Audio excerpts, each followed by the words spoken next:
покривала за глава од Мариово. Женските покривала за глава се разликуваат во сите етнички предели во Македонија.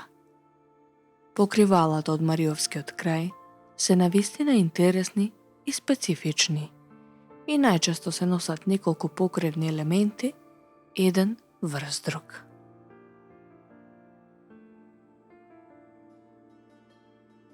Коцел е украс за на коса. Се појавува во два вида.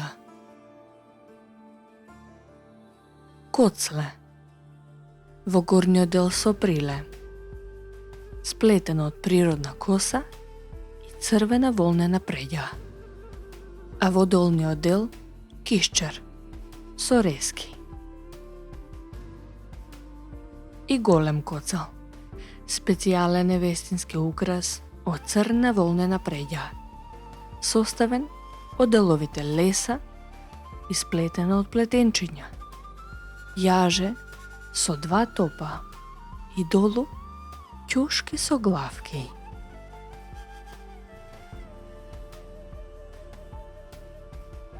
Оброс е специјално невестинско покривало за на глава од бело правоаголно парче платно со големина 30 см на 1,5 см.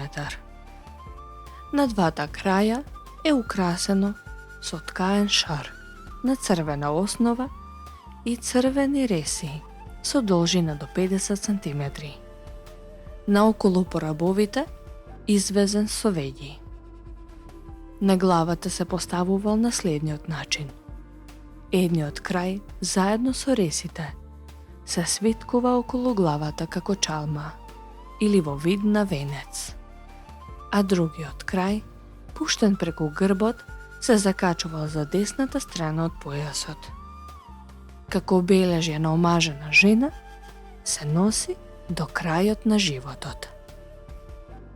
Гајтан е правоаголно бело парче платно, везено и накитено со пари и разнобојни монистра. Се носел закачен за невестинскиот коцел, под појасот. На долниот крај е украсен со ресулки од монистра и бели жапки. Шамија. Бела шамија или бел тулбен носеле девојките. Невестите и младите жени носеле аловен тулбен. Постарите жени носеле темно црвени или црни шамии. Како знак за жалост се носела темно црвена, а најчесто црна шамија. Во време на жалост, косата се носела расплетена.